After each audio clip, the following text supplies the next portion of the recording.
আর্জেন্টিনার যে তিনটা স্টার, এটাতে একটা তো গতবার যুক্ত হয়েছে নাকি? আগের দুটা গত 1978 সাল। দর্শক, 78 সালে কি হলো? তখনকার খেলার নিয়ম ছিল হচ্ছে যে গ্রুপ পর্ব থেকে 8 জন দল উঠবে, দুইটা গ্রুপ হবে, সেখানে গ্রুপ চ্যাম্পিয়নরা ফাইনাল। এখন খেলা হচ্ছে একদিকে পেরু আর আর্জেন্টিনা, আর একদিকে হচ্ছে ব্রাজিল। আর্জেন্টিনায় তখন হোর্হে ভিদেলা নামে একজন স্বৈরশাসক শাসন করছেন। তিনি যেটি করলেন, তিনি হচ্ছে ফিফাকে কনভিন্স করে যে কোনো উপায়ে, খেলার নিয়ম ছিল যে দুটো দল একসাথে খেলবে, মানে একই সময় খেলবে, যাতে কিনা কেউ গোল ব্যবধান না জানতে পারে।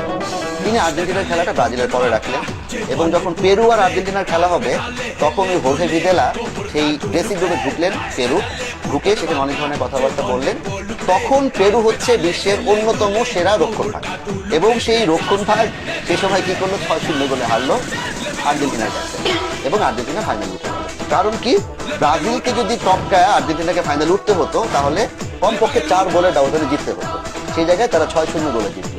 এরপরের মজার গল্পটা হচ্ছে যে আর্জেন্টিনা কোনো কারণ ছাড়াই বিশ্বকাপ শেষ হওয়ার পর পর পেরুকে হচ্ছে 35,000 টন গম দিল, পেরুর সাথে একটা যুদ্ধ মানে বন্দি বিনিময় চুক্তি করলো, এবং পেরুর হচ্ছে অনেকগুলো প্রায় $1 বিলিয়ন একটা তাদের ব্যাংক জব্দ করা ছিল, সেই জব্দ ব্যাংকের এটা তারা ছেড়ে দিল।